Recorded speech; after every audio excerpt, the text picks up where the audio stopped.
यीशु मसीह के नाम से सबको जय मसीह की। आज का वचन है नीति वचन, उसका 15 अध्याय पहला वचन। कोमल उत्तर सुनने से गुस्सा ठंडा हो जाता है, परंतु कटु वचन से क्रोध भड़क उठता है। मेरे प्रियो, यहाँ पर एक व्यक्ति को गुस्सा किस लिए होता है, उस विषय के बारे में यहाँ पर हम देखते हैं।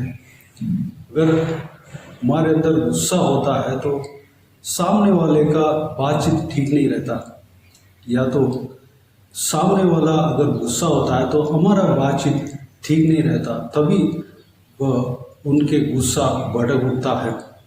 अगर एक व्यक्ति का उत्तर बातचीत कोमलता के साथ सॉफ्टली अगर रहता है तो सामने वाला उसी हिसाब से आराम से ही जवाब देगा। मेरे प्रियो, अगर हम सबके साथ मेल मिलाप करना है तो हमारा मुंह से जो निकलता है वो बात में कोमलता होना चाहिए।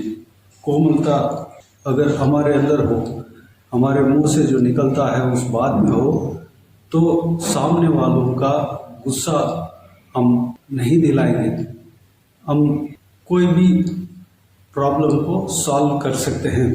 ठीक उसी तरह कटु वचन से क्रोध भड़क उठता है। कटु वचन, कठोर वचन, बिल्कुल खरा तरीके से बात करना, बिल्कुल गुस्से से खरा तरीके से बात करना, उस चीज़ से सामने वालों का मन में क्रोध भड़क उठता है। मेरे प्रियो, अगर हम दूसरों से मेल मिलाप रखना है, दूसरों से हम दोस्ती रखना है, दूसरों से हम मिलाप के साथ रहना है, तो हमारे वचन जो है सॉफ्टली रहना चाहिए, उसमें प्रेम रहना चाहिए। कटु वचन हमारे मुंह से नहीं निकलना चाहिए, और हमारे मुंह से जो निकलता है वो बात में प्रेम रहना चाहिए। हमारे मुंह से जो निकलता है उस बात में कोमलता होना चाहिए। अगर इस तरह अगर हो तो हम किसी भी इंसान से हम दुश्मनी नहीं करेंगे। यहाँ पर देखते हैं कि कोमल उत्तर, अगर कोई अगर प्रश्न पूछते हैं तो हमारे उत्तर जो है कोमलता के साथ होना चाहिए, ये परमेश्वर का वचन कहता है। अगर हम किसी से बातचीत करते हैं तो हमारे वचन में जो है कोमलता होना चाहिए, कटु वचन नहीं होना चाहिए। अगर हमारे उत्तर में कोमलता ना हो या कटु वचन हमारे वचन में हो तो हम सामने वालों का कोप को भड़का देते हैं, क्रोध को भड़का देते हैं और गुस्सा दिला देते हैं। अगर इस सारे चीज़ों को अवॉइड करना है तो हम हमारे बातचीत में कोमलता, और हमारे उत्तर में अगर कोई प्रश्न पूछता है तो उस उत्तर में कोमलता होना चाहिए। और कटु वचन, किसी से बातचीत करते हैं तो कटु वचन हमारे मुंह से नहीं निकलना चाहिए। अगर निकलता है तो हमारे जो जिस व्यक्ति से हम बात करते हैं उस व्यक्ति के साथ जो दोस्ती है वो ख़त्म हो जाता है। जो दोस्ती है वो दुश्मनी में बदल जाता है, बातचीत बढ़ जाता है, आपस में मनमुटा हो जाता है, कड़वापन हो जाता है, और वो प्रेम जो है वह घट जाता है। उस इंसान से हम अलग हो जाते हैं, अलग होने का संभावना हो जाता है। तो इसलिए मेरे प्रियो, अगर हमारे मुंह से जो निकलता है उस बातचीत में उत्तर में कोमलता होने के लिए, और कटु वचन हमारे मुंह से नहीं निकलने के लिए परमेश्वर से प्रार्थना करें। वैसे ही परमेश्वर का वचन कहता है, हो सके तो सारे मनुष्य के साथ मेल मिलाप से रहें। ये इस तरह की परमेश्वर का वचन कहता है, हमें सारे इंसानों के साथ जितना हो सकता है हम मेल मिलाप के साथ रहने के लिए हमें कोशिश करना है, बातचीत करते रहना है। सभी से हम मेल मिलाप से रहने के लिए हम कोशिश करना है।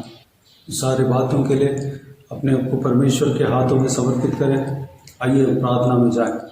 प्यारे पिता दयालु परमेश्वर, आपको धन्यवाद देता हूँ आज के इस आपके बहुमूल्य वचन के लिए। आपको धन्यवाद देता हूँ परमेश्वर, बीते दिनों में हमें संभाला, बचाया, सुरक्षित रखा। आपको धन्यवाद देता हूँ आज के दिन में जो आपने जो वचन दिया परमेश्वर, उस वचन के अनुसार हम चलने के लिए अनुग्रह देना।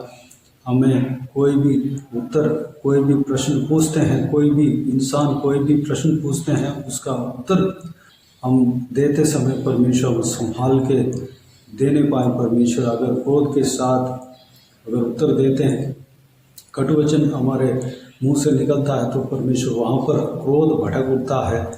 हालेलुया, गुस्सा वहाँ पर जन्म हो जाता है। परमेश्वर इस संभव को हम हमारे जीवन से अवॉइड करने के लिए अनुग्रह देना।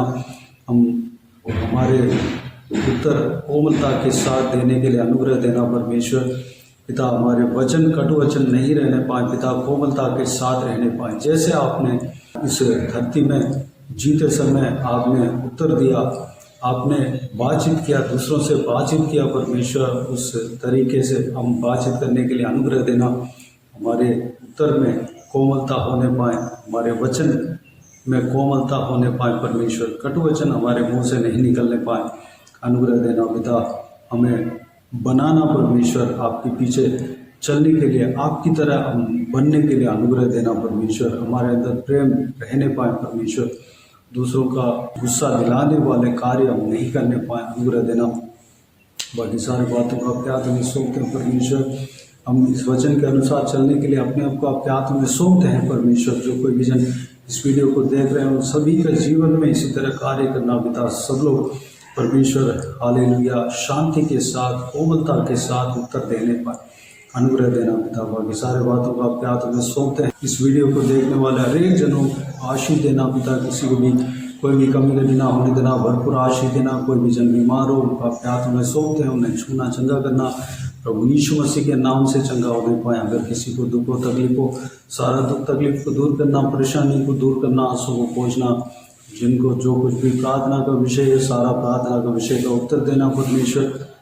हालेलुया, धन्यवाद देता हूँ परमेश्वर। जो कोई भी जन जहाँ कहीं भी जाते हैं आते हैं, उनके संग रहना, सुरक्षित रखना। महिलाओं को आपके हाथों में सौंपते हैं, छोटे बच्चों को आपके हाथों में सौंपते हैं। हालेलुया, बुजुर्ग व्यक्तियों को आपके हाथों में सौंपते हैं। सभी को संभालना, आपके हाथ उनके संग रहने पाए पिता। आपके स्वर्गदूतों को उनके साथ रखना, सुरक्षित रखना। बाकी सारी बातों को आपके हाथों में सौंपते हैं। सारा आदर महिमा जलाल आपको मिलते रहे। सारा दुआ प्रार्थना को प्रभु यीशु मसीह के नाम से मांगते हैं, सुन और ग्रहण कर। आमीन आमीन।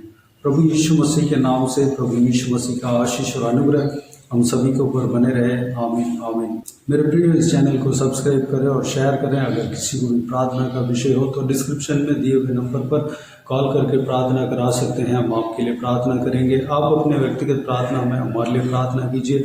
इस सेवकाई के लिए, इस सेवकाई का उन्नति के लिए, इस सेवकाई में जुड़े हुए हर एक जन के लिए, हर एक आत्मिक उन्नति के लिए, तरक्की के लिए, आत्मिक आशीष के लिए, संसारिक आशीष के लिए, पारिवारिक आशीष के लिए प्रार्थना करें।